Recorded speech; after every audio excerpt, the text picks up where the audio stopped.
For September the 29th, 2017, we talk about Steam's fake game problem, The Evil Within, and we ask you for your unconventional game problem-solving stories. Welcome to Level 214.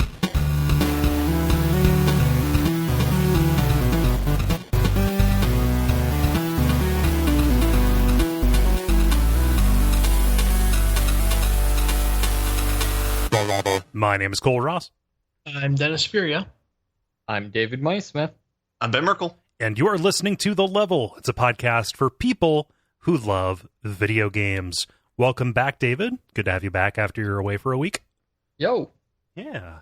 I'm trying to think of any banter up here at the start. Usually there's something going on with the network. Usually there's things to announce or bring up in the world, but no, I've got nothing. Does anybody want to? Yeah, it's been a relatively, and relatively chill week in personal life. It's the world's fucking terrifying, but Yeah.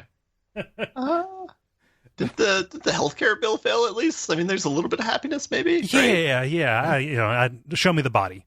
Right. Is my response to that. Show me the body. I will not rest body? easy.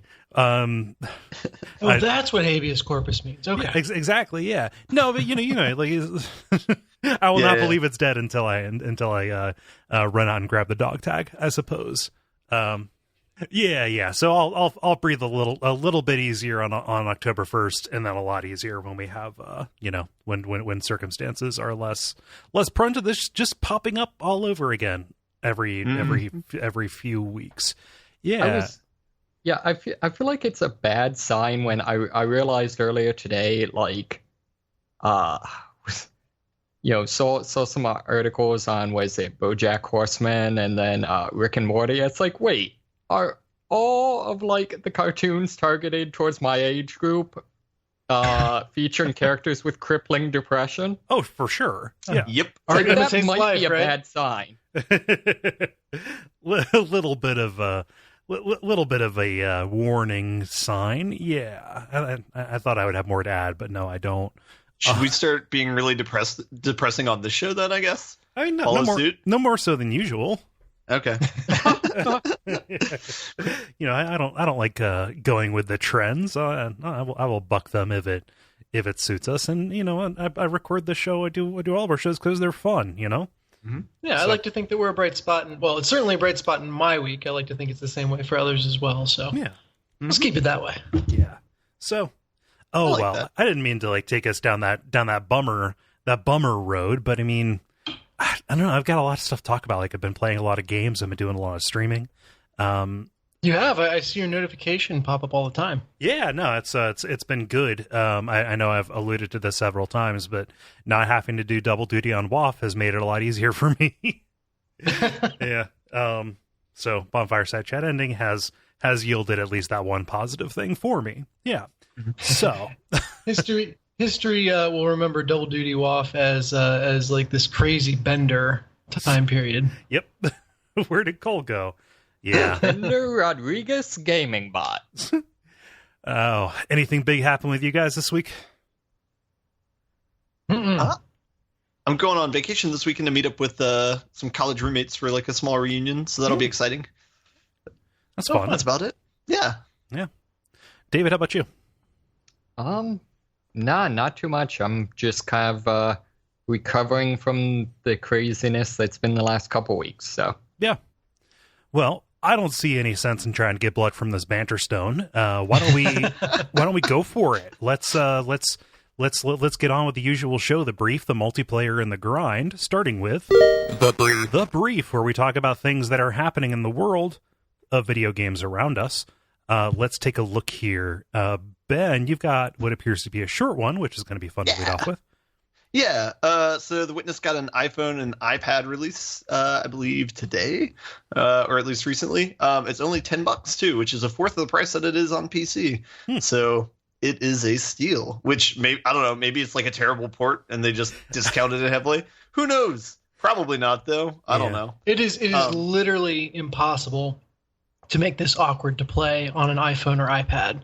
Like you're dragging your finger around like you're tracing a design. They cannot challenge screw this up. accepted. You're now using motion sensor controls. Oh man, no. The puzzles are perfect for the iPhone, iPad. The movement might be a little bit tricky. Is the only thing. That's the only thing I can think of. Do you know if they have gone with like a node to node kind of Myst style thing, or are they doing some kind of ill-advised dual analog stick? I saw that this came out, but then I realized $10. I have an iTunes gift card somewhere, and then I forgot to like redeem it. So that's my excuse. My dog ate my homework. I intended to try this because it seems like a good fit for that. But Ben, do you know, like, did they change it up? I don't know. The only thing I know is that the person who's doing the port is a third-party service. So the company that made the game itself is not doing the port for it. And I've heard Jonathan Blow talk about like kind of the difficulties of they needed to find somebody who is able to port like the engine, because like the engine is kind of specific towards this game. And so, but there, at least if the program on the Witness is anything like the program that Smattering does, is like a lot of it is kind of self-contained, and so like they usually have a pretty clear defined layer between the platform and the game. I know Smattering said that it was a little bit different in the Witness, where they do a little bit more of like reaching into like whatever the platform specific thing is to do some of the effects. But yeah, so I don't know. And the only video that I see in the article is the one that Jonathan Blow posted like 3 or 4 years ago, where he did a demo for the game on iPhone. Right. Yeah. Well, I'll have to try that, and if it's worth talking about, I will bring it back next week. All right. Cool. Yeah, I like the idea of node-to-node movement. Like, that would be really easy, but I think some of the puzzles like specifically have you moving around to follow a line, and especially some of the like hidden puzzles. Yeah. It would ruin half the game, maybe. Oh no! But who knows? Yeah, it would be a design challenge, where it would have to kind of put you on a rail for a certain portion of it. Not impossible, but yeah. I mean, I think the game you need custom movement, especially for some of the areas. So yeah, I'm thinking specifically of one that relies a lot on lining up shadow. And I know there's a couple puzzles throughout the game where it's like you yourself are on like a 4x4 grid, and you have to like pick which path to go down on that. That seems like that would be, and some of them you have to do quickly. So that seems like that would be pretty difficult to do if you had to move node to node. But who knows? Yeah. Well, we will see what they do. But yeah, that is. I remember them announcing that, like when they announced the game, that it would be on mobile. Better late than never, I guess. Let's see, Dennis, what's the story you brought? Yeah, Breath of the Wild is kind of showing up more frequently on PC mods, which means mods are having a field day. And so I thought I'd bring up some of the more interesting things that they've done with it, specifically done with the characters that you can play. So there's one where you can play as CJ from Grand Theft Auto, and then my absolute favorite is that you can play as Waluigi. Which would be Legend of Zelda Breath of the Wild. Okay. Yeah. Okay. Oh, there we go. I see that. Yeah. I thought that was just a joke you were making. I was like, oh, cool. Then oh no, this is the real deal. You can play as him. He's finally getting his time in the spotlight. Yep.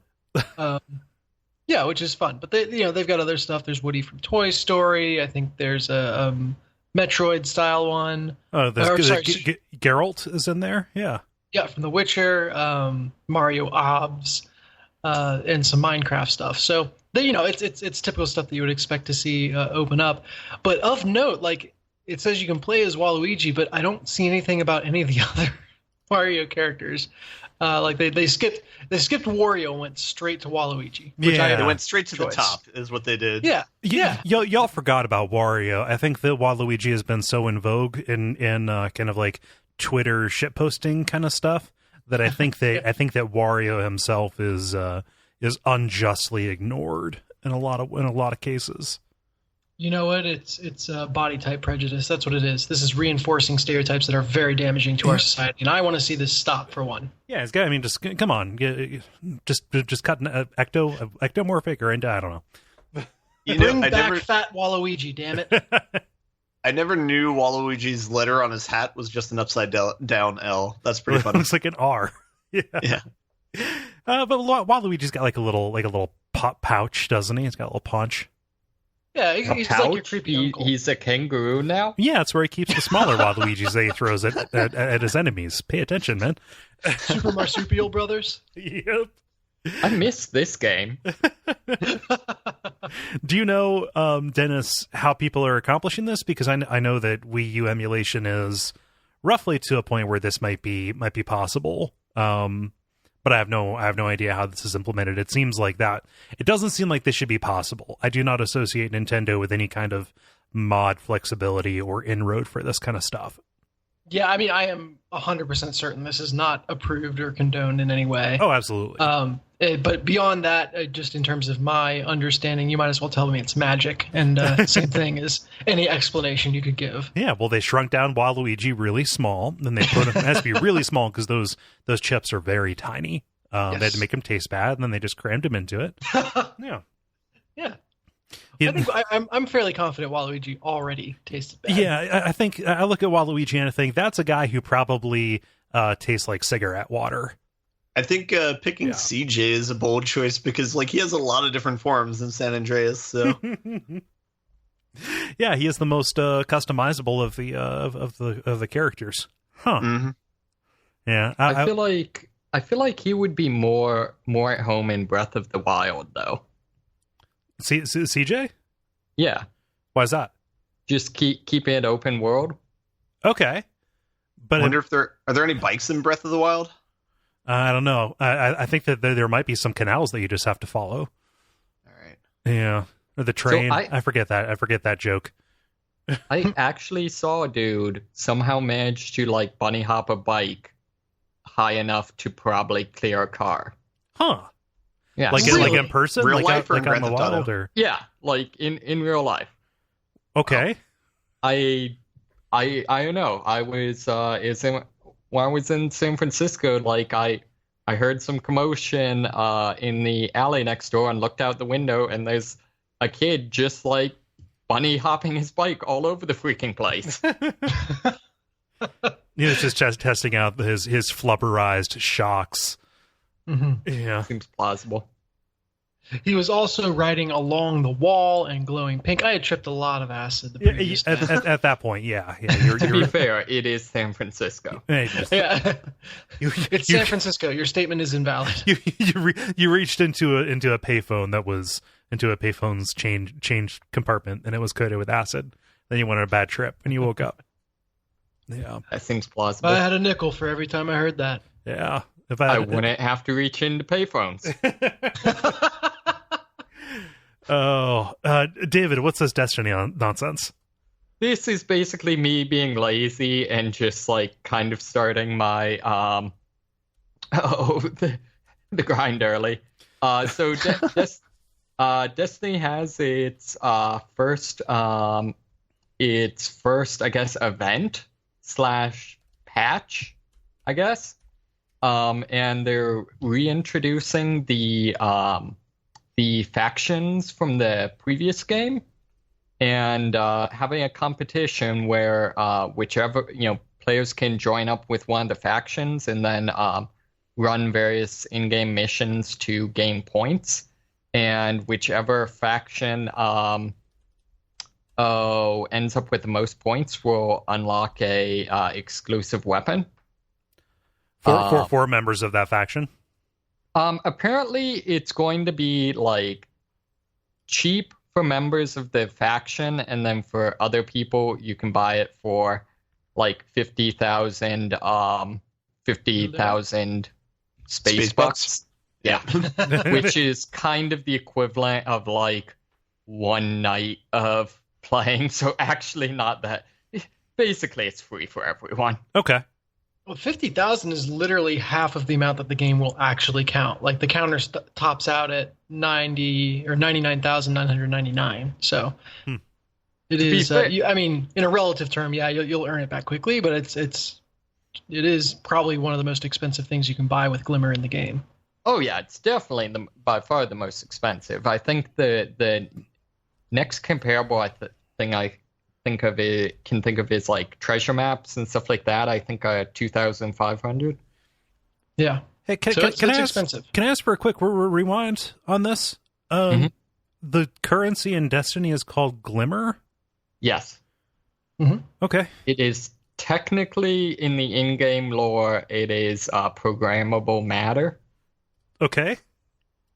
See, I had no idea. Weird. Okay. Yeah, that's the problem. Destiny actually has a lot of lore. They just don't bother to tell you any of it. I like the idea that we could have picked literally any name and Kole would have believed us. You really could have. Here's my problem with the best part. factions. Oh, go ahead. Despite the fact that it is like literally glowing cubes and apparently some sort of like crazy high tech, programmable matter, you apparently mine for it. Yeah, go figure. I'm just happy that the Smash Mouth prophecy came true. Which one's that? All that glitters is gold. Take that, Robert Frost. So here's my dilemma, and David, the fact that anyone can still buy the final weapon is helpful, but I like the style of the new Monarchy faction by far the best. Like, really? I think the armor is the coolest. I like the color palette the best. Yes, but their special item is also the weapon that would be least useful to me. And also apparently their lore makes them by far like the most evil. Like they're essentially space fascists. See, that's the thing. I would actually argue that's at least somewhat questionable.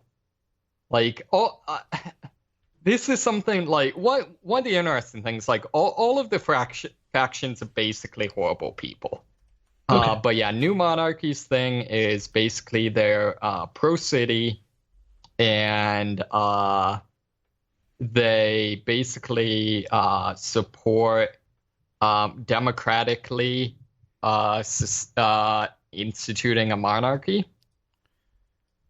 Okay. But so they're like dark enlightenment, huh? Yeah, I don't know. Like, on the other hand, your other alternative is basically space goths who are convinced that the Earth is doomed and therefore humanity needs to just kind of leave and run away.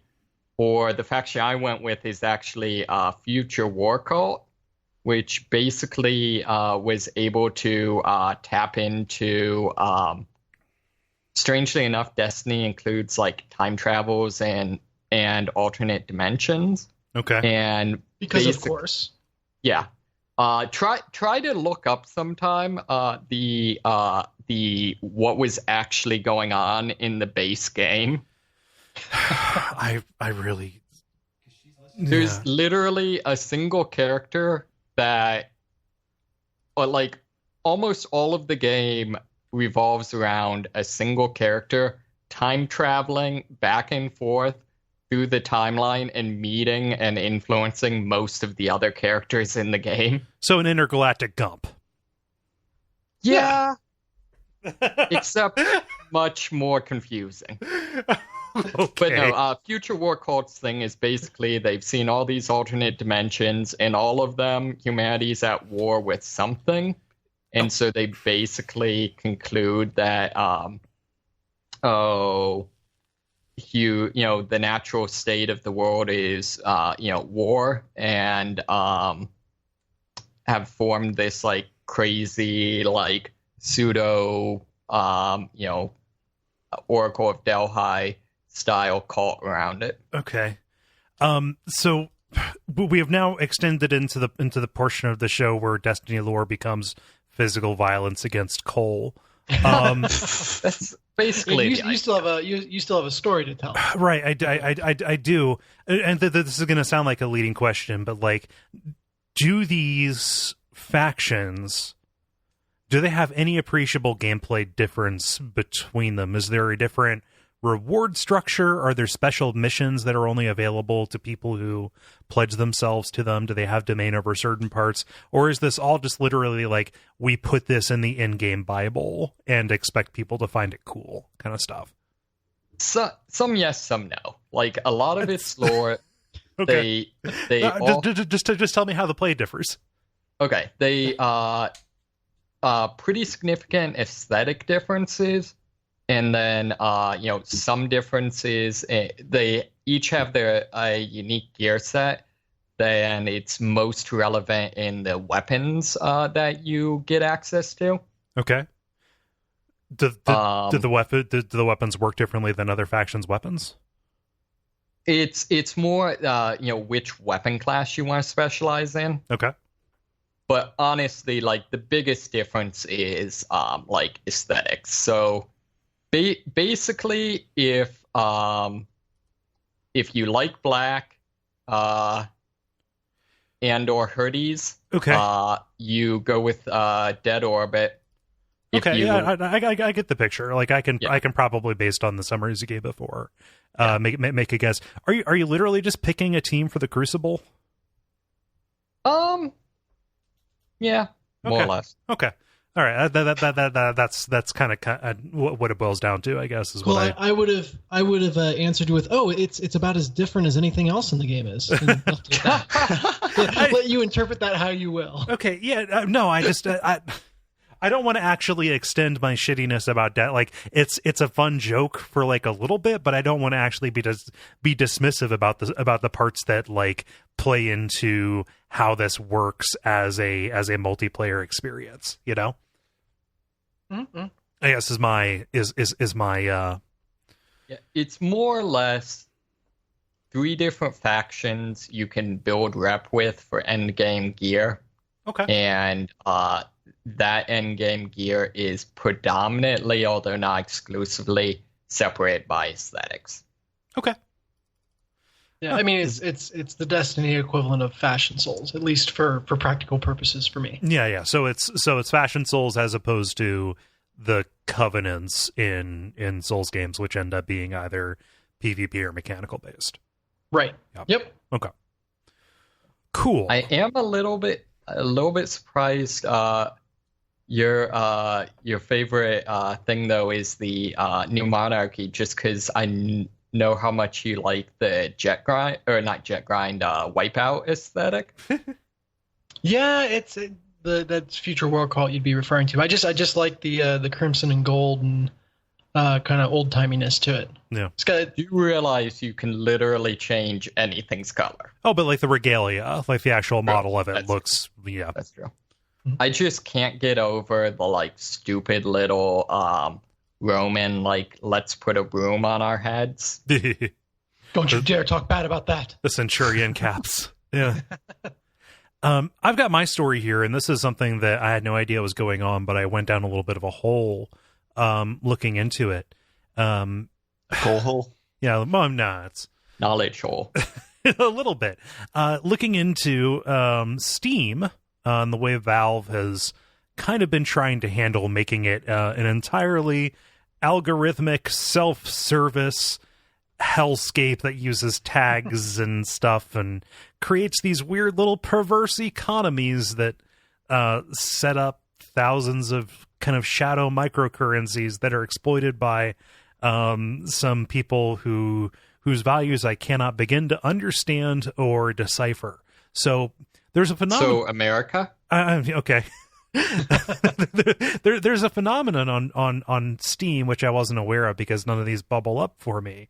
There might be a few of these in the Abject Suffering till that people put in there to recommend games. I'm serious. There's this phenomenon called fake games. Okay, that's what Valve calls them. I think Jim Sterling talked about them as being made by asset flippers. You know, people Valve calls them. That's what Trump calls them. It's fairly accurate because what people do is, and when I say people, I mean a handful of developers. A lot of these developers are actually the same developer operating under different names. They will take kind of these free asset packs from Unity and mix them up with these pre-made, like, hey, here's a starter kit for one kind of game, like for a first-person shooter or for a horror kind of thing.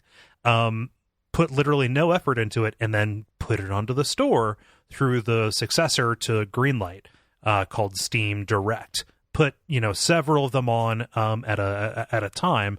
I believe, let me see here, Valve removed 173 of these, but there were 86 titles published kind of in this vein in July and August of this year alone. Oh my god. Yeah. Oh. So literally no effort. They put them on Steam, but what they do is they will take the free keys, or they're like the resale keys that Valve gives to the developers, bundle them up and sell them sometimes for like $1.80 a piece, or bundles at $1.80 a piece with multiples of these games. Each of these games has a trading card, and so people would go and spend a couple of bucks to get these bundles, and then just idle on these games to get the trading cards, which they then turn around and sell for a couple of cents a piece.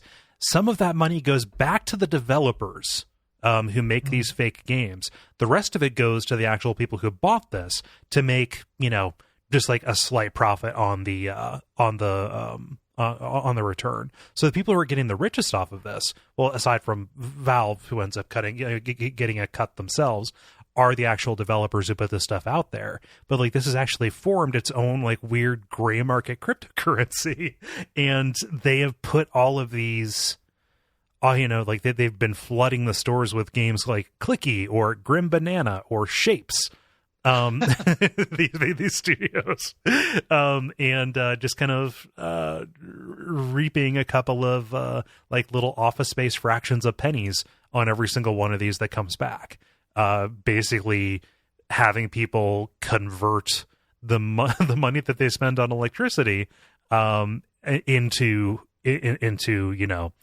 these trading cards that they can sell. And is the end game for this, is it like money laundering, or why do people want these trading cards? I have to believe there's money laundering at some point. That's where It has to be. That's where my knowledge of this eventually breaks down. It seems like a real onesie twosie nickel and dime way to handle any kind of conversion, but that would be the perfect way, it seems, to do some kind of money laundering. My knowledge of the economics of this breaks down beyond just like, this is what happens. Do you see what happens, Larry? I want to be the person who like passionately collects Steam trading cards. I want to do an interview with them and just get inside their head. There might be, there honestly might be people in the community who are pretty into them as a thing, I get some of them mainly just to vaguely try to increase my whatever this stupid Steam rank thing is. I think like at some point I put like $2.50 on my like Steam wallet, and then just wherever there's a sale will like complete collections for like 10 cents. Yeah, it's the returns that you get from them is it's not worth the attention that it takes to read the text and press the button. Ben, it sounded like you were going to say something and we kind of bowled over you. Yeah, I was going to ask, well, how do you launder money for Duckfeed? There's no real need to launder the money. It's all exposed to the IRS. Like everything's legit and above. All right, yeah, we can talk about it after the show. That's fine. Okay, cool. Okay, all right then. Yeah. So I don't know that I have anything more to say aside from like, Steam continues to be this weird exploitable system of fucked up incentives, but although we knew that, I feel like the problem is like, was it any better before? Like when you just, when Steam was just kind of the cartel that decide whether your game got to be successful or not? My experience was a little bit better, I think, but I don't know, Like, or are you trying to get a shitty game made? Or a good game made, and then that was kept off of this. I have no idea if there, how many people have actually had a door open to them in front of this, and is stuff like this fake game nonsense the cost of doing business for having what ought to be, this more open experience of this, just self-serve, pay us $100, and then you can be on the store. I have no idea like which of those is better. This does not seem good to me, but it's good that they're shutting these down. I just don't know. I don't know if it ends up being tenable on their side, or how many people are being duped by these, because like I said, none of these are being surfaced by the algorithms for me, and I'm on Steam somewhat frequently, looking at stuff. It never pops up in any of the top stuff. Are any people getting these unintentionally, right? I know, like, I would say I get a lot of crap recommended to me, but I feel like there's a difference between like a blatantly shovelware game and a scam. Right. I don't know. Yeah, I thought this was a cool story. Like I thought that like I had no idea. I knew people would be inventive, but the extent to which they have kind of like worked to exploit this, it's a little bit like the gambling stuff from last year, right? Mm-hmm. Or 2 years ago. I have no fucking idea what time it is. What we need to do is aggregate it and make gamer coin. Ugh. Yeah, just sell futures on Steam trading cards. But of course, make sure that we can also short the Steam trading card market. Therefore, multiplayer. Now it is time for the multiplayer, where we ask you a question and then you answer it. Dennis, what is the question that we ask the nice people? Yeah, asked very late in the game. So thank you to all of you who kind of came out the last second to answer. I asked, have you ever solved a puzzle or encounter in a completely different way than the developer intended? What was your unconventional approach? Yeah, and I'm going to get us started here with Robert, who says, couldn't find my Metal Gear Solid case, so I had to go through the codex frequency one at a time. Ooh. Woof. You're only pressing the button a couple hundred times at that point, so that's fine. I like some of the comments, particularly Mark Wilson comments that when he played it. I guess I'm assuming there's a message that says to look on the case. So he proceeded to go and find some NPC that had a case and proceed to try to figure out where the frequency was on it. It's like, yeah, that might have been an oversight on the developer. Yeah, just forgetting that people rent video games and they don't often come with the case inside of it. Although there is I believe there's a, if you look for it long enough, somebody sends you a codec message about it. Although that might be in the remake they did for GameCube. Mm-hmm. Yeah. Let's see, David, what does Michael say? Michael said, I ended up getting past the security fence in Deus Ex by making a rudimentary ramp out of stacked up dumpsters. Because I'm dumb and solve everything with brute force. That is fantastic. So this is just going to be the brute force hour. Yep. Yeah, a wise man once said, if brute force isn't working, it means you're not using enough of it. Oh man, beefy boys in the straight line. Yeah. Ben, what does John say? John says, I beat Mycolash in Bloodborne using poison knives thrown from the second level balcony. Once the poison procced, he got stuck in a loop of taking poison damage, trying to run, then warping himself back to his previous spot, take another tick of poison damage, and so on. I got to set the controller down for 5 minutes, watching him try to escape the loop until he died. I like to think this was him sneezing, like that's the way the poison was manifesting. Just a little bit of damage at a time. Yeah, I feel like it isn't kind of at least the Bonfire Side chat stance that basically all is fair and Bloodborne and Souls. Yeah, absolutely. But there's a converse side to that, which is anytime we complained about the difficulty of a particular encounter or boss, there would generally be somebody on Twitter or on Facebook or who would write in and say, Well, if you just spend a half an hour plunking him away with kunai or whatever, or shurikens, he'll just bleed to death. Okay, I'd rather fight him the way the designer intended. Maybe I don't know. Bringing that up is like, oh well, obviously you just had to do X. Is like that was the part that like bugged me. I don't mind that those options are available and whatever it takes to get through them to see more cool stuff. But yeah, that's kind of the issue we ran into with that ethos. I did kind of enjoy some of the bosses where you could just like chuck feces bombs over the fog gate. Yeah, like with the Capra demon. Yeah. Oh man. And it's entirely appropriate. Well, of course. No, I mean you're headed to Blighttown anyway, so you can restock. It's not like you're gonna have any shortage. Yeah. Dennis, what does Justin say? Justin says, not mine, but everyone else's. I spent a childhood summer playing Shadow of Eusebius, I think, a multiplayer RPG on the Sierra Network. Most players were very high level because they exploited a bugged encounter. You got XP for running away.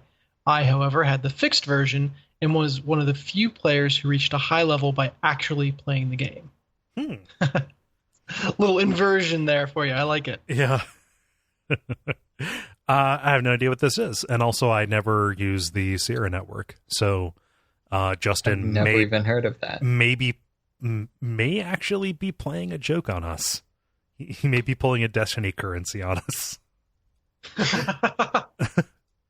No, I'm seeing some screenshots. It looks like it might be in a different language. It's either that or some kind of mud, maybe. Yeah. Huh. Yeah.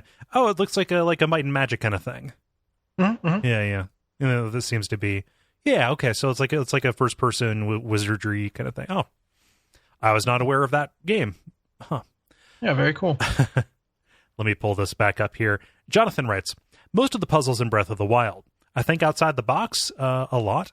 Nothing terribly unorthodox, but I like solving things my own way. That's the beauty part about the Breath of the Wild is everything is simulated and systemic, so you can totally do that. I mean, the example... What if the developer intended for you to figure out your own way? Oh, I mean, that's what they did, right but like... hands. they're trying to engender in you in the sense that, anything you do is your own is your own creation, even if they accounted for it and are just allowing for it, right? Mm-hmm. Yeah, the one that kind of sticks out for me in that, and like I heard about this on a podcast and I was like, okay, like this is going to end up being a game that I really need to play as soon as possible. And then look at me, I haven't even beaten it. But there's like one of the shrine puzzles where you have where you're using the switch and rotating it and like tilting it like you're doing one of those labyrinth puzzles where it's like you might want to hold off on this one for say the next person. Oh, okay. Yeah, well, I'll just read what Tanner says because we also have this. So Tanner says, yeah, I should have looked, but I don't read these ahead of time. Sorry. Tanner says, those terrible motion control shrines in Zelda are beatable by flipping the controller and therefore the playfield completely upside down. Instead of rolling a ball through the maze, you end up having a flat surface to launch the ball off of. Yeah, I heard that story on like 2 or 3 podcasts, and I was like, yeah, this game is gonna rock.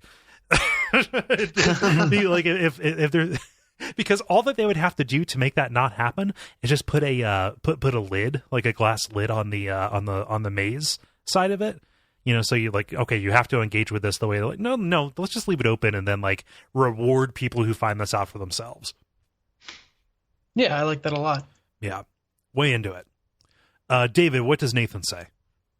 Nathan says, speaking of Zelda bottle, I didn't realize you could burn thorns or use Jerkbird's jump real good ability. So for the shrine covered in thorns, I had to glide in from miles away. Oh my gosh. So you really had to plan out your endurance usage. Also, Nice. is there actually a character named Jerkbird? That might be a fan nickname for some kind of monster that shows up. Like just regular wildlife? I'm really hoping not. That you hope that it's actually a jerk bird in the game. Yep. Yeah. Would that be a dead bird who's jerky now? Yeah, Nah, he's just pining for the fjords. Jerky's a little bit too stringy for me. Yeah. Let's see here. You already did that, David. Ben, how about Charles? Charles says, a mission Metal Gear Solid 5. The mission was to find a prisoner who knew the location of a weapon. I was meant to follow the soldiers as they transported the prisoner to their base, but instead, I rushed ahead and got in front of the enemy's jeep, summoned D-Horse, and ordered him to poo. I then hid and watched as the jeep spun out on my well-placed poo, knocking all the guards out. All I had to do was use the Fulton on the prisoner. Completely avoided having to sneak into the base for the rescue, but all the guards still acted like they were guarding the prisoner. That's amazing. That's awesome. How do you order a horse to poo? I don't know in real D-pad. life. Feed him beefaroni. In the in Metal Gear Solid, it's it's just a button you can press. I think he just the snake just squeezes his knees.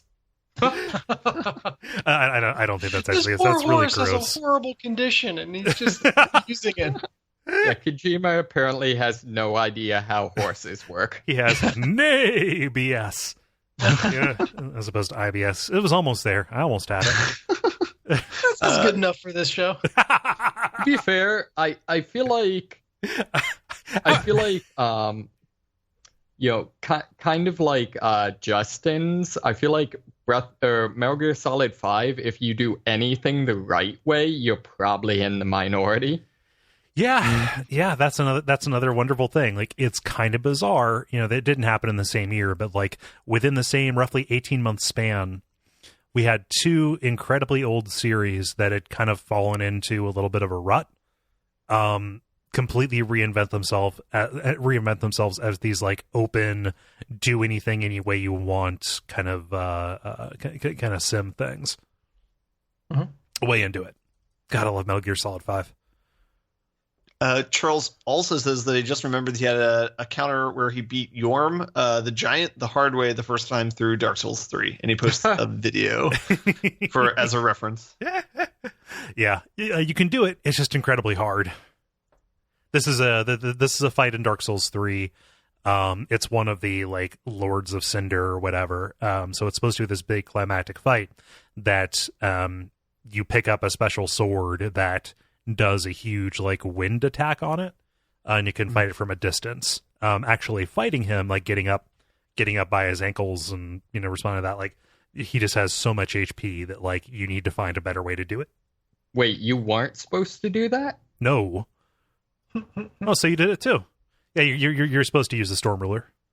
Wait, but isn't I don't know. I had like Onion dude. Oh right? yeah, if you had Siegbert in there, then yeah, he was the one who was doing the special attacks as well. Okay, like he had yeah, because I was gonna say like there was a bunch of crazy hurricanes happening, but I was definitely also getting like stepped on. Yeah, Siegbert is OP in that. You can go back by the throne and grab another one of those swords. And if you have Siegbert with you and you're using one of those, that boss will go down in like two seconds. Mm-hmm. Yeah. Was there actually a reason for him to like be in there? I just never got like why they decided like this boss fight needs to be trivial. No, it was something that was a real bummer. That's a real I was bummed out by it. Yeah, Ben, what does Maya say? Maya says, as a kid, we played SD2, U.S. Secret of Mana 3 player. We got stuck in the Witch's Forest because we forgot you could use the whip to cross some gaps. After days of being stuck, I was messing around with the single player to see if I could figure it out, and the NPC targeted an enemy on the cliff, teleporting it to it to attack. I immediately switched to the NPC, and we were in business. For years, we thought that they included a barrier for 3 players progressing as a mistake. Oh, that's fantastic.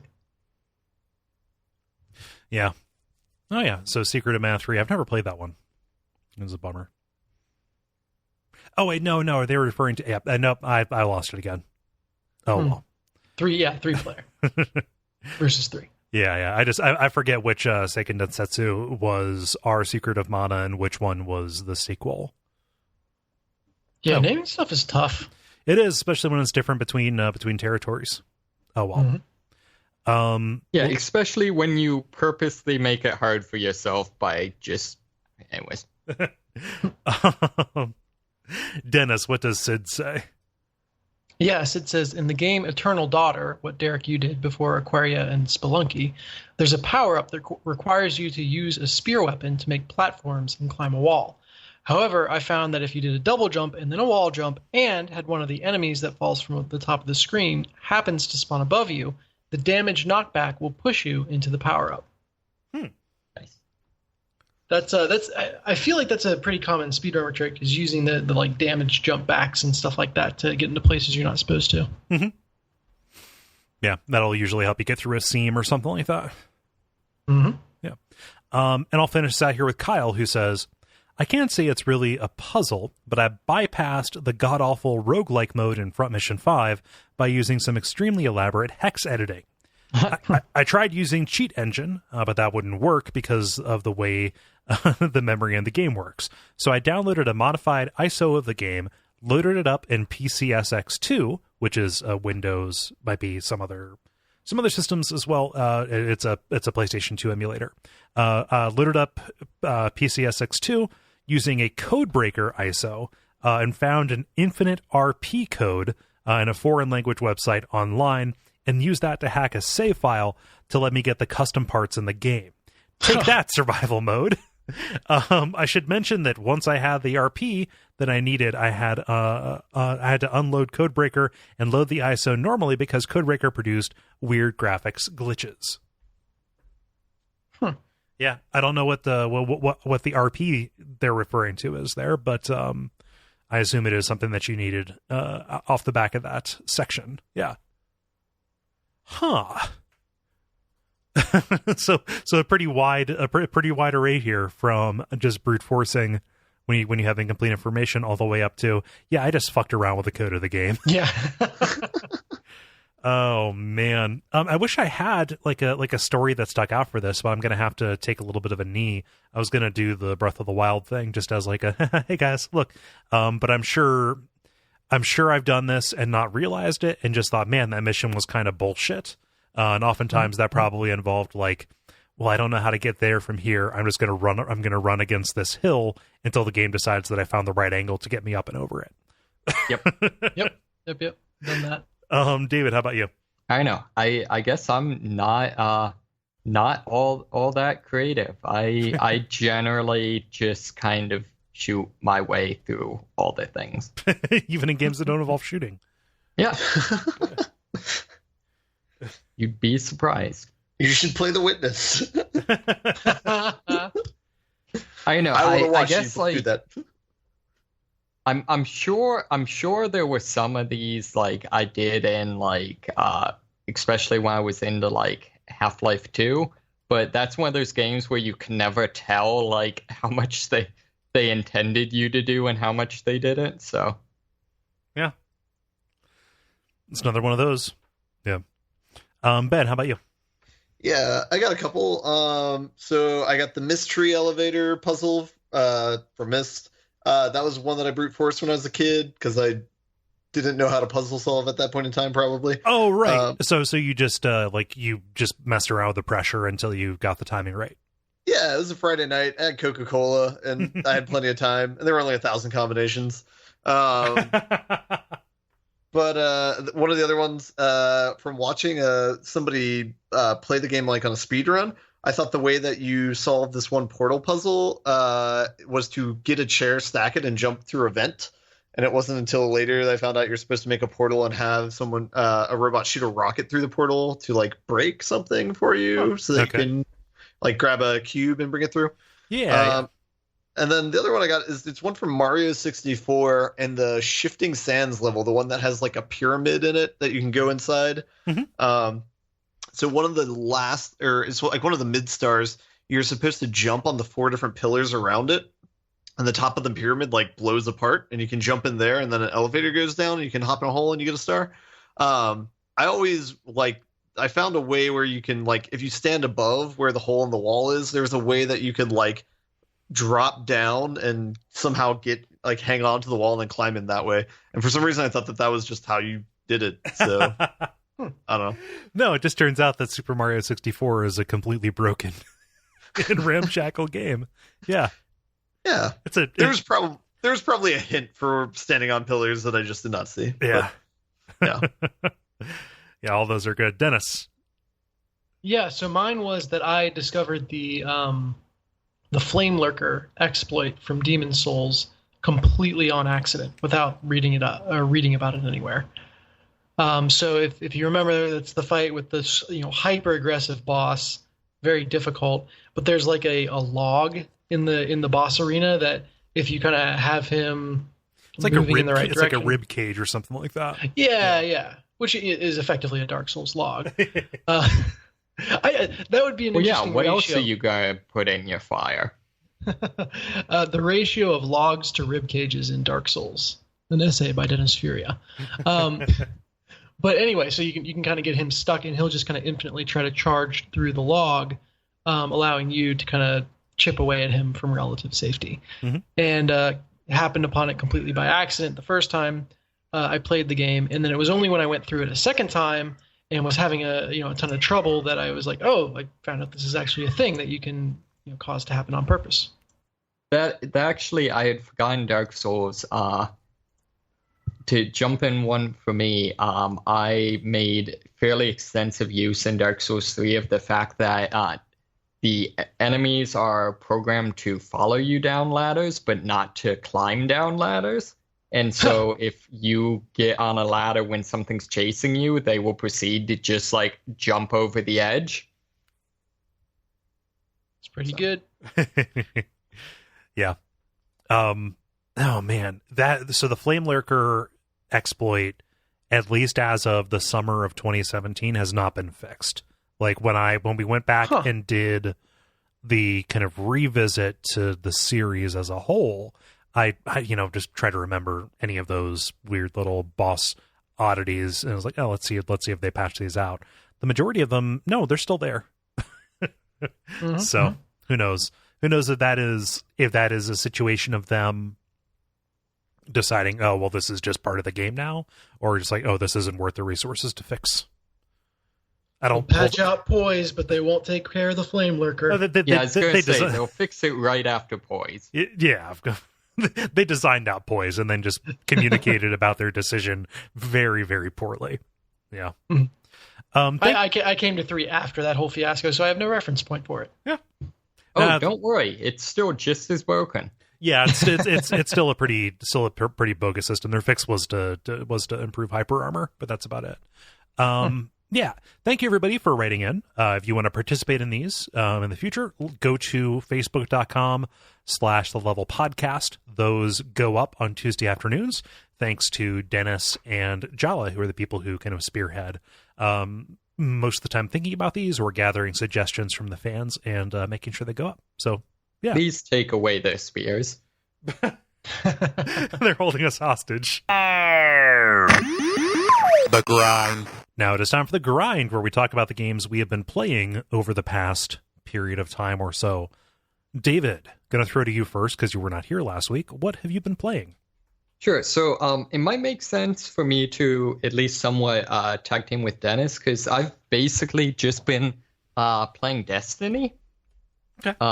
I got through the story missions, the kind of the main core of the game, which I don't know. It like, particularly the last mission is very, very cool, and it has a lot of good dialogue, a lot of fun stuff, but I still just maintain, like, Bungie doesn't seem to know how to, like, write storylines, like, or just anything that is not just, like, epic, like, set piece. Just I know, just kind of goes by the wayside. I mean, no matter what they have to do, like anything they put into the main I just about called it a deliverable, which would just be about the worst thing. Anything that they put into the main game, that comes out would almost have to be like a prelude or a prequel to whatever expansion they have planned, whatever post-game patches or encounters they're going to factor in. Bunch of stuff like that. Like, it kind of seems like that would just be the cost of doing business for them, is like, yep, it's just not gonna, it can never feel good because we can't have any stakes. See, I don't think it's so much that, so much as is like they just, like, the game is much too short, not from like a value proposition standpoint, but just in terms of like there are segments in it that clearly were supposed to be like character arcs, and like actually, are compelling and things like that, but will literally be one mission long. So like, again, not to spoiler too much, but basically bad stuff happens, and the bad guys kind of, sort of at least temporarily win, and basically the kind of three main, characters that represent the different classes kind of have, each have like a crisis of faith, and you're kind of seeing the different ways they try to deal with this, and it's like, it's actually pretty interesting. Like, does a good job of humanizing the characters some, but they just don't let it breathe at all. Okay.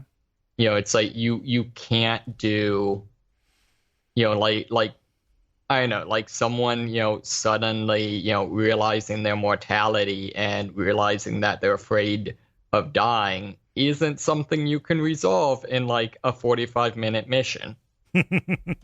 Yeah, I mean, literally, one of the characters' arcs is, I'm having a crisis of faith. Don't have a crisis of faith.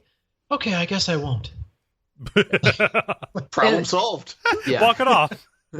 Well, and the thing that's too bad is like, one of the weird things with Destiny is like, we kind of joked earlier about the lore, but like with the lore and the characters, like there's a lot of things that are compelling that I would like to like have, some more time with.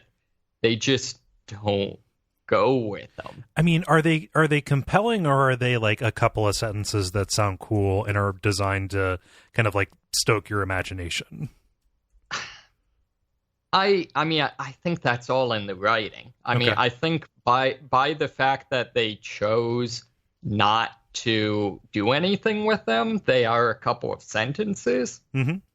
But I mean, I think there are things that could be interesting if they actually, bothered to do anything with them. Well, I think so. Let's, because if you really, really care about not spoiling the Destiny plot, skip the next, couple minutes. One of the characters is really interesting. He's kind of the comic relief character, Cade Six. He's also kind of he's the quirky troublemaker of the group of heroes. And he kind of responds to the whole we've lost thing by kind of going off on his own, leaving everyone else, and kind of starting to hatch this plan to just very recklessly, almost suicide mission in on his own completely to save the day. And as you work with him, you kind of realize it's almost coming from this place of like, he feels inferior to the other people. He feels like, at least this is what I was reading into it, that, he doesn't fit in. He's the screw up. And so it makes sense that he would be the one to suicide in, and like he deserves it. And the thing that kind of brings him back is finding out that, in one way or the other, the other characters are missing him and need him. And that's what kind of brings him back from just becoming self-destructive. Mm-hmm. So that's really cool and nuanced for the comic relief character of all things. Right. And it's also like, from playing Destiny 1, it's, a character that, was always explicitly the character that, presented themselves as having all of the answers. And, you kind of get to see that it's actually, he has none of the answers. Right. Yeah. So it's from like that's really, really good and was a high point. And then the I'm having a crisis of faith. Oh, you shouldn't. Okay, I'm back. Was Ikura, the warlock character, which was is just I didn't get any of that nuance from it. Yeah, So and that's actually one of the characters that specifically I think of is kind of too bad, because I think the way she, like, her role in the team and the story and stuff like that, she could be a compelling character, but it would own, someone, like Cade, where, like, you can say, like, his role is the comic relief. Like, in one sentence, you can understand kind of where he's coming from. Like, she's more of a character that, like, you would have to actually have some character development before she'd be compelling. yeah, her crisis isn't earned because you never saw a depth of faith beforehand. Right. Yeah. So, but yeah, I do though. I think my favorite overall, despite it being a throwaway tutorial mission, is you get basically after you kind of have get everyone back together and kind of doing the comeback type thing. You get a mission to basically relay out the patrol network, which is basically the end game, like, grinding open world missions. And it's straight up just like an excuse, like, go to these points and we're going to make you do one of each type of mission. Okay. But what I love is I'm blanking. Who is the Titan Vanguard? Zavala. Yes, thank you. Zavala, like, halfway through, like, interrupts. It's like, oh, are you guys, setting up the network? Can I listen? Like, and just, is like, his entire character is he's very much kind of the paladin of the group. And it's just hilarious because you kind of see that he's actually kind of a dork. Yeah. It's the Captain Holt from Brooklyn Nine-Nine. Okay. Yeah, you guys gotta watch that show. It's good. I've heard that it's good. I didn't want to get into the whole, like, I just who has time for new shows anymore? All that. I didn't want to get into that. Like, sure. I will take your word for it, and I will trust that has resonated for a lot of people. Sure. Yeah. But yeah, and I feel like there's some lore stuff. Like, I really want to know, like, what's going on with Rasputin. I feel like that's an interesting thing, but I don't know. Yeah. Well, Kole, that's the point that you made, is like it's almost like they have to leave themselves the space to have all these different strings they can tug on for DLC, because it's coming. So right. I'd be but very I feel like surprised the thing if is, show back up. I'm not sure. I have faith that they have the self-control to tell those small stories. Because, I guess I think of, like, Halo 2 was presented as, like, oh, this is going to be really badass. It's all about, like, the Covenant of bringing the fight to Earth, and now it's personal and you're going to fight them on home territory. And that's accurate for about 15 minutes. Right. And then you go to another Halo. Yeah. Right. And that's, I think, kind of the issue is I feel like there's a lack of understanding of, like, no, the cool stuff is not the over-the-top stuff. Right. But yeah. So like, if I sound dismissive of anything related to Destiny, not to it's because you are not to over explain it, because that'll kill the, like, that that'll kill the joke. Like, it is supposed to be a funny kind of flippant, but this is something that I actually really do notice and observe by looking at it from the outside, which is nobody even who likes Destiny seems to be really enthusiastic about it. But there's this sense of the game wanting to have it a little bit both ways. Sure. And also the fans kind of following that lead. Like, oh, well, the actual plot that's there is not very good, but there's cool stuff or promising stuff. Like, it seems to exist entirely as, like, this weird potential in suspension that that causes people to extend it a certain amount of benefit of the doubt, when what they really probably ought to say is, oh, this is pretty dumb, but I like the way that Bungie games shoot good. Yeah, I mean, I think there's definitely an element of that. I think there's also a certain degree to which, like, I know people just like the characters, like being, a badass, space wizard / space gunslinger / oh yeah, as a thing. just kind of empowerment fantasy, like to play into this trope, this sci-fi and fantasy trope. That seems perfectly, and I'm not going to judge anybody for that. Yeah, so I think there's a little bit of, like, I would say where it succeeds is there's kind of a weird mashup of where, on the one hand, it's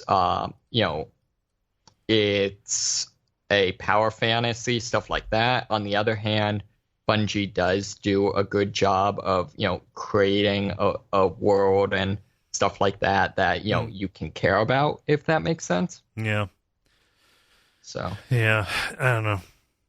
So can I talk one more thing, because we actually the Duckfeed clan got a group together and attempted the raid over the weekend, and spoiler alert, it did not go well. Total wipe. So basically, the a couple of things, like the setting for the raid is actually really, really awesome. Basically, it takes place on this massive capital ship, and the main enemy faction for Destiny 2 is basically modeled on kind of the Romans, a la Star Trek. And so it's basically this just massive, like, Romanesque palace in space. Okay. So it's a really cool setting. Fair enough.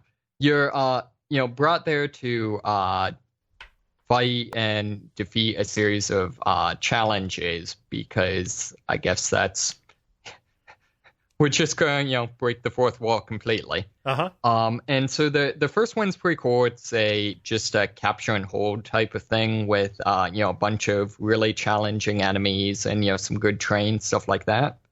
But the second one, basically, 2 of your team members have to stand above this maze and direct everyone else through the maze to collect these items that allow you to damage a series of space hounds that are also wandering through the maze. And it's basically a stealth segment. Okay.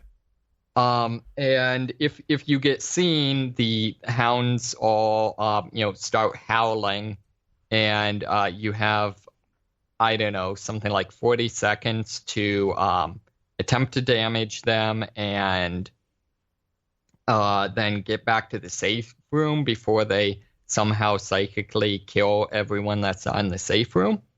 Okay. And the problem with this is it's just, there you have at most 3 rounds to do all this, and in order to, I mean, long story short, you have to, killing the number of hounds without being seen is just incredibly difficult. Like, I would say borderline impossible. Okay. Just the difficulty is incredibly out of whack. To the point where literally the stage on the end has like a small bottomless pit in order to facilitate your team suiciding, so that you can reset the encounter when it quickly becomes obvious that you didn't do everything perfectly from the very start, therefore you can't win. Okay. I suppose that's better than forcing you to see it through to the end.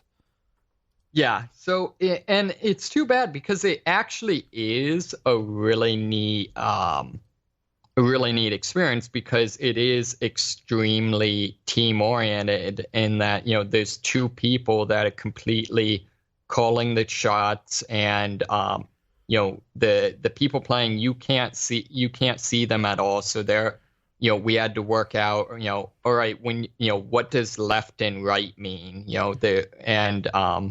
these spots we have to go to, these flowers, what names are we going to use for them so that you can tell us where to go and we know what you mean.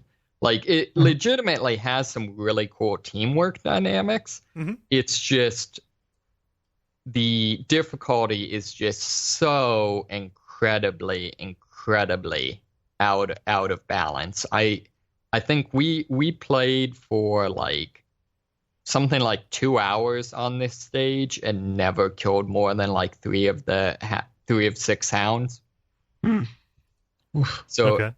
And the other problem is it's just it's random each week what order the challenges come in. In this case, it was the second one, and it was just kind of a hard stop. Like, presumably we could have beaten some of the other challenges, but that just wasn't an option. So, right. So that was unfortunate. Although it was kind of an interesting experience. I mean, like what you're describing. First off, like multiplayer first person stealth sounds like an incredibly difficult thing to pull off anyway. Yeah. So like I don't, it doesn't seem like that just sounds kind of cool to me. Like that sounds like a lot of fun. Yeah. It seems like you would be at a huge advantage if you walked in there already having a shared vocabulary for that coordination. If it was so like if you didn't have to spend time actually developing that, sure, you would probably have a better go of it. Yeah, I think so. And it seemed like the difficulty was like it truly was a very cool experience. I really liked what they were going for. It's just, and this has kind of been a long running thing with Destiny. It's just there's a lot. It was very much kind of when we've talked about Dark Souls, talked about some things people sometimes miss is Dark Souls isn't so much about being difficult as it is about being challenging. Right. There were many elements that didn't really make it more challenging, just harder. So, for example, the time period you have to, get back to the safe room, there's no indicator of how long you have. Or like when you need to, I only have a couple seconds to get back, I need to go. So, there's times where like you would just, you didn't quite, estimate it wrong. So everyone dies. Right. Similarly, the people that are up on the top,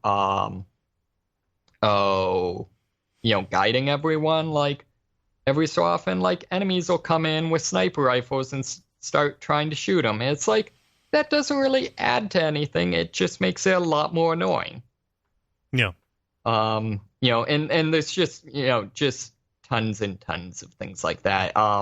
They force you to, when you, the amount of time you have each round is proportional to how many of the enemies are still alive. So, you basically, the only two viable options were either kill every enemy in one round or don't kill any enemies, but damage them. Okay. Which again, like, it's just kind of contrived. Yeah. Well, I mean, it's a rating counter. Yeah. Dennis, were you there for this? I was not there for the raid. No. Okay. I did group up with David and Evan from Slack to take down the less difficult. What do you call it? Nightfall encounter. And that was really cool. It was great. I mean, that was an encounter that was, everything came together. I think we had to try it twice. Ran out of time the first time, and the second time finished with just over a minute to spare. And it was just a heart pumping encounter all the way through. So, and one of the neat things with that is we had we ended up with one Titan, which is basically a tank, one hunter, which is more or less like sniper / DPS, and one warlock who was spec healer. And it really, I felt like much more than most games, in particular most like action games, like actually did end up with there being meaningful difference between the roles and strategy, being a meaningful part of it, that sort of thing. Mm-hmm. Nice. Is Destiny 2 all you've been playing, David? That is all I've been playing. Cool.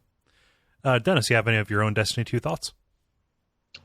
We got most of them out. I also played Crucible with some fellow Ducks, which is the multiplayer mode, and that was a fun experience because I don't think anyone in our group would consider themselves like, super duper good at online shooters.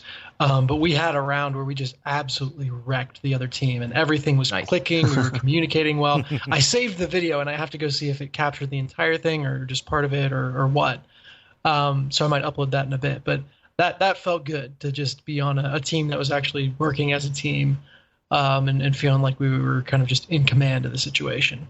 Yeah, I'd be really interested in watching that because like everyone's very nice on the network, so like there's probably no smack talking or anything like that. But yeah, it's mostly like I'm headed to B. Okay, that I saw 2 headed to C. So if you can get that, I'll stay here. Okay, I can't wait. Once if they bring back Mayhem mode, we need to get a group in for that. Okay, I don't know what Mayhem is. All of your special abilities recharge in like maybe 10 or 20 seconds, and your melee abilities recharge nearly instantly. Same thing with grenades. So it's basically just like all of your super, super devastating powers you have almost all at all times. And so it's completely a non-serious mode. Cool. But it's fun. So it'd be like Overwatch if your ults were available at all times. Yes, exactly. Okay. It's, and it's one that in Destiny 1, they eventually introduced like weekly rotating rule sets. So it was one of those things where like it completely would not be fun like all the time, but it's a lot of fun every so often. Right. Cool. What else have you been playing, Dennis? More XCOM 2. I'm in this, like, I've got these 2 giant games that I'm spending all my time on. So I continue to be my own worst enemy in that game. In that I think I have caused more damage to my characters by accidentally shooting exploding things that teammates are standing next to. I feel like any that's alien an avoidable has done to problem. Me. Yeah.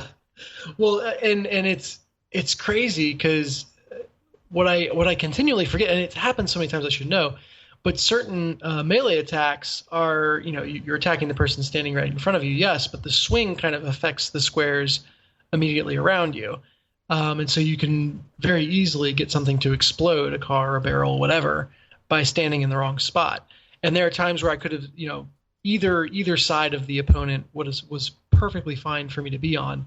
And just because I wasn't thinking, I chose the one that was next to the explosive barrel. Whoops. I also, if you're going to melee attack a character, or an enemy, make sure it's not one that explodes when they die. That's usually wise. Yeah. Yeah. So it's just dumb little stuff like that. I've fortunately not outright killed anyone, but I've sent people into the ICU for literally about a month. Like 28 days out of commission. They're so gravely wounded. Let's call it a vacation. Yeah, let's call it for XCOM. It might as well be. You're not out there in the field. They already had the worst happen to them. So yeah, it's been fun. I am with the expansion. I'm playing War of the Chosen. It is. I am feeling incentivized to have a much broader roster than I ever did before. With the base game and very much with the first game in the series, you kind of found your 6 that you turned into unstoppable god troopers and forgot about everyone else.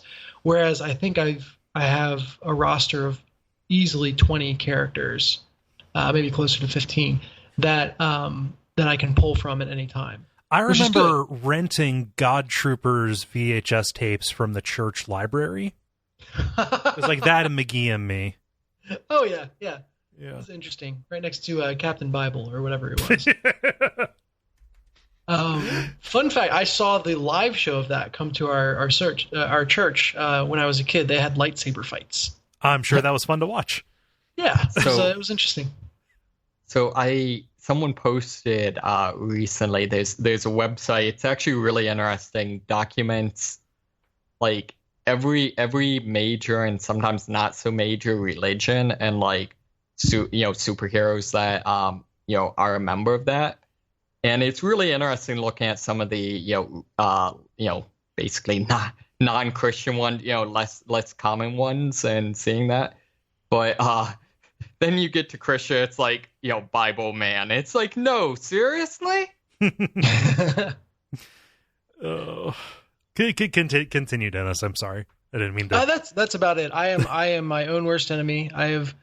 I'm sure broken every employee safety regulation possible. With my troops. Yeah, exactly. But I'm building a much broader roster, which means that it is not as devastating if I have someone go down permanently or for a month. Right. It's kind of interesting. That does mean though that I'm unlocking certain upgrades way slower because they're dependent on having a troop of a certain promotion rank. Mm-hmm. And I just I've been leveling up everyone, so I don't have anyone who's at that stage yet. Right. But that's about it. Yeah, that's me. I don't think I have any questions on top of that. Mm-hmm. Yeah. What about you and Ben? Ben, go ahead. Ain't got shit. Just been playing my normal stuff. I got Rocket League and Magic. Any cool Rocket League stories? Any narrow victories?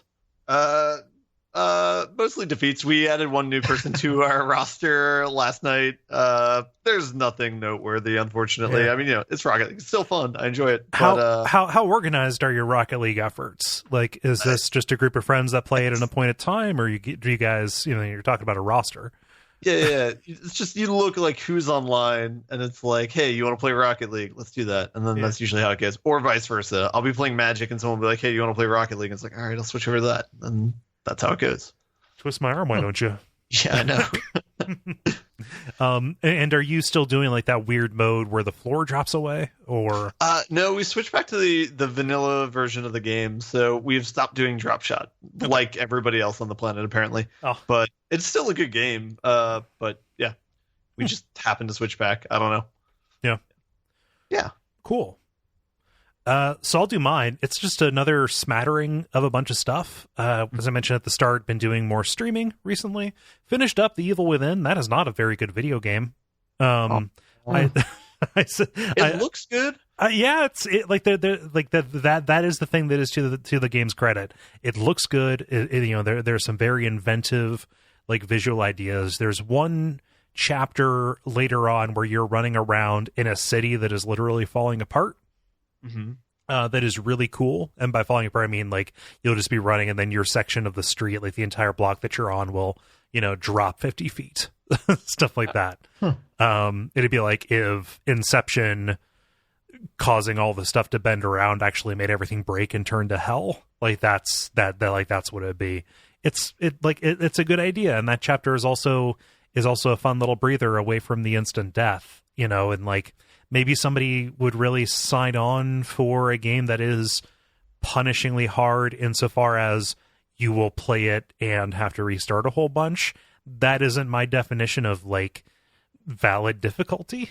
Valid's probably a pretty weird way to put it. I just don't have a lot of fun with instant death. It's okay sometimes, like every once in a while, occasionally an RE4 Dr. Salvatore come up behind you with the chainsaw and cut off your head, and like, oh well, bad on me, I should have been more careful.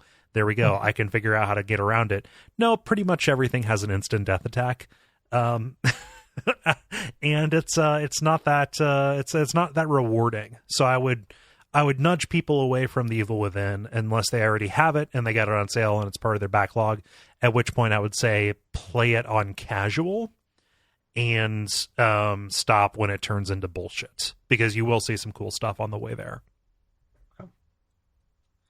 Yeah, that's too bad it doesn't have like a very, very casual difficulty, maybe. Yeah. Just like give me the illusion of danger, you know? Mm-hmm.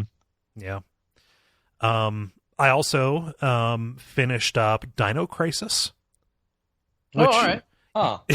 Yeah. Was there a remade version of that, or are you going back and playing the old one? Going back and playing the old one for Hexcrank. Cool. Yeah, and so streamed that. So Dino Crisis, for people who aren't aware, and this is like a 1999, 2000 game, something like that. Like this is back in retro times. But it is a game that is made by Capcom, done by a lot of the people and a lot of the team that was on the original Resident Evil games. It controls a lot like a Resident Evil, except it is much more action-based, and you are fighting and avoiding dinosaurs as opposed to zombies. You're like in this futuristic facility, an experiment has gone wrong, an experiment into like an alternative infinite source of energy that has caused a weird time distortion and brought a bunch of dinos in. Source of dinosaur energy? No. So the dinosaurs and the energy are unrelated, except insofar as the energy generator caused a distortion that brought in a piece of land with a bunch of dinos on it, and they overran a facility. I'm sorry. Are you sure you can complain about Destiny's plot? Okay, no, I don't. This is bulletproof, David. So, first off, hypocrisy doesn't matter. Second off, I enjoy Dino Crisis' story and presentation and voice acting. The ending of this game is ridiculous. I'll put a link to like a starting point so you can see the final boss fight against the T-Rex. Like it's all over the top and B-movie as fuck. It's just incredibly funny and campy. And that's kind of what I want from a survival horror game of that vintage, Really my only complaint about the game is that its map system sucks. And that just gets down to like they could have fixed a lot of my navigational woes by putting like a little triangle on the map that pointed in the direction that your character was pointing and showed where you were at, so you could find the doors that you wanted to go to. Otherwise, yeah, it's like a really solid example of these of this kind of game. Has some good puzzles in it. It leans a little bit more heavily on either number, spatial, or word puzzles. Weirdly enough, like they have these special kind of doors that have like a strange like elimination Caesar cipher, where you will have like a shitload of letters, and then you'll have like numbers that act as your key code on this, and the individual numbers will correspond to a letter. Then you have to eliminate all of the examples of that letter to get your door code, and they get more complicated from there. That's a pretty solid plan, because I'm pretty sure dinosaurs can't read. Nope. Yeah, they're clever girls, but they're not that clever yet.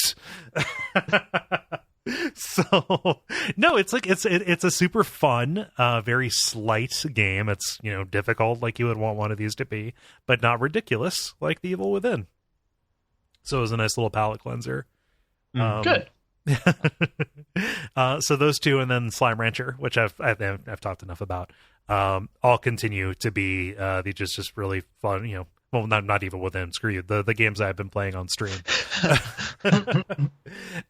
Continue playing Metroid Return of Samus, or Samus Returns, or whatever. Yeah. Good on you guys with that title.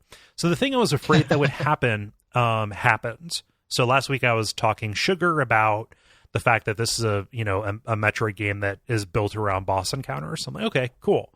As long as they don't just kind of keep on repeating themselves. Did they start reskinning the color of previous bosses? Oh, like right away, like literally, like after I recorded, I was like, I just got into like the second or third area. I'm like, okay, cool, and then like I think I've killed about 10 of the Metroids, and let's say 8 of them have been functionally identical. Aww. Which sucks because okay, so 40 completely unique. 40 completely unique encounters is probably a little bit too much to ask. Like maybe I was unrealistic to assume that would be the case. That said, like I have stopped looking forward to each of these encounters because like I don't know if it's ever going to be appreciably different in a way that I like that will make me feel like it is worth saying that is what they tried to do. Yeah, but I was gonna say, like, benchmarking or postmarking is only good if you're looking forward to what you're going to. Right. Yeah. So, I mean, outside of that, it continues to be a really satisfying Metroid game to play. Like, I still think it controls really good. I think it's pretty. I like the kind of primitive 3D.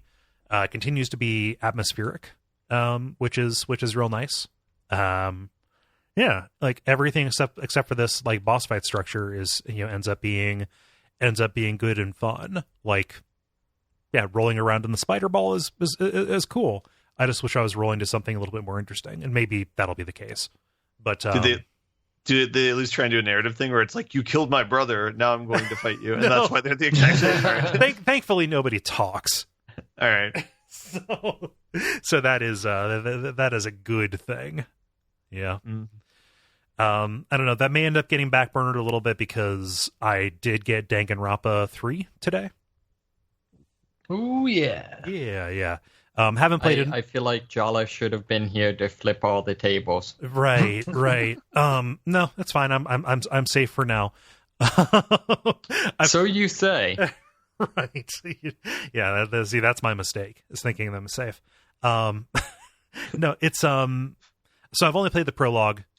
I have nothing to say about it yet, aside from like, if you like Danganronpa, you're probably gonna find more of what you like here. If you don't like Danganronpa, then it is going to be more of the stuff that you don't like. So by this point, you know exactly what you think of this, and so I may not go too crazy talking about it unless it introduces some really cool play stuff.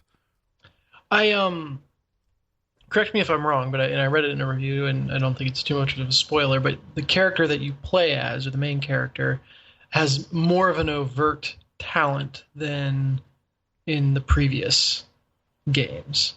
Right. Like in the previous two games, you kind of play as someone who really shouldn't be there. In a school of super talented people, you're not really that talented. Right. Whereas this one, it seems like your character has an overt talent that would justify her being there. Right. So first cool thing that we should probably say, you're playing as a female main character. Cool and good. Yeah, and it's her. So right. So I believe that she is like the ultimate musician or the ultimate pianist. Like she just her whole theming is all about music.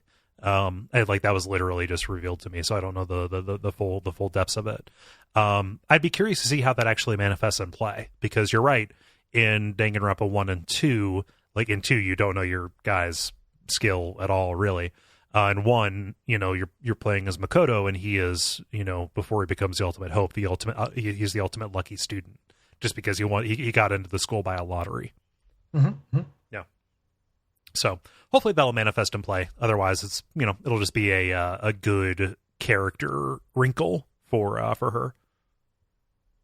Yeah, I like the idea, and I'm curious now to kind of how you would articulate someone being able to see the world through who's super musically attuned, and how you would represent that to kind of make someone feel like they've got that same sense. So I haven't read any reviews, so I have no idea. What I'm imagining is they're going to probably lean a little bit heavier on rhythm mini games for the like little trial, busting somebody's defenses down stuff.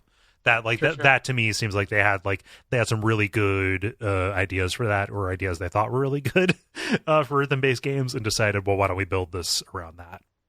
I haven't gotten to a trial yet, so I don't know. All right, cool. Yeah.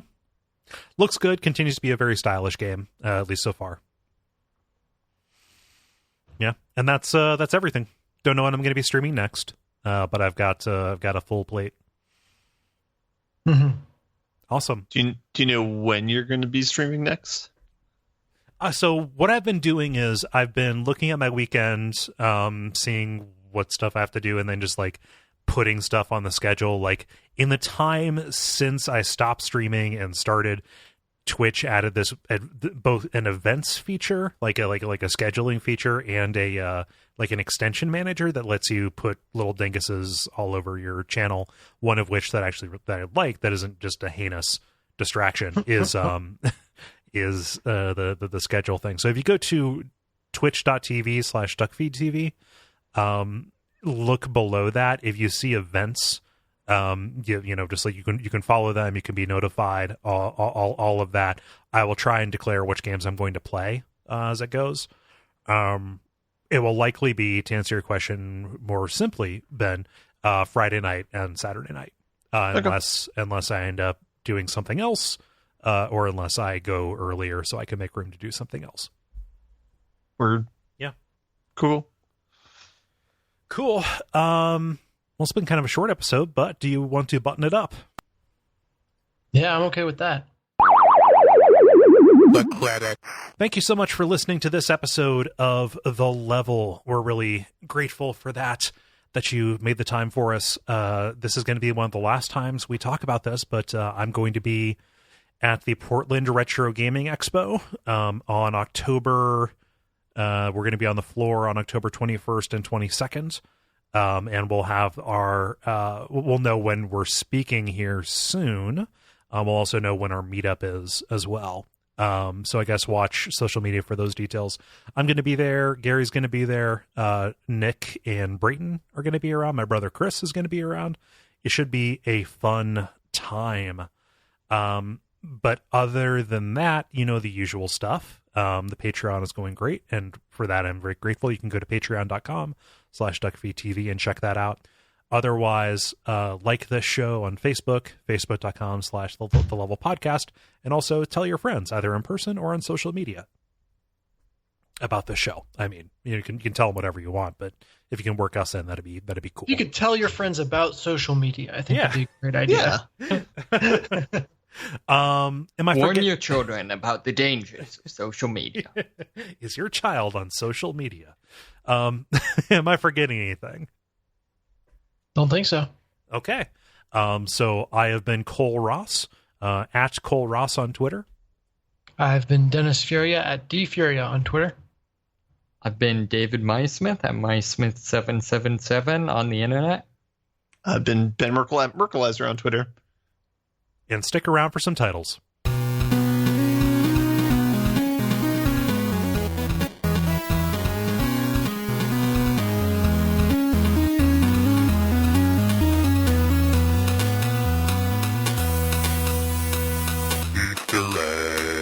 Okay. Let's see. I only have one. I have God Troopers. Ooh. Yeah. Have what troopers? God Troopers. David, what do you have? I have Blood from This Banter Stone and Super Marsupio Brothers. Okay. Stylized as BROS dot? Yes. Okay. Ben? I have Intergalactic Gump. Yes. I have Coal Hole. And I have Hypocrisy Doesn't Matter. I had Intergalactic Gump as well, and that was the only one I wrote down. Okay. Just drop the pen early. I set my phone slightly out of reach, and I just never quite wanted to get away from the far enough to grab. Any opposition Intergalactic Gump? No, I'm a fan. Okay. It relates to the Destiny 2 chat as well, so that's good. Mm-hmm. Awesome. Well, I am going to go and get this edited. Looks like I'm going to get to bed at a decent hour. Holy shit. Yay! That's good. Take care, everybody. All right. Yeah. Have a good week, guys. Yep. Bye. Bye. Bye.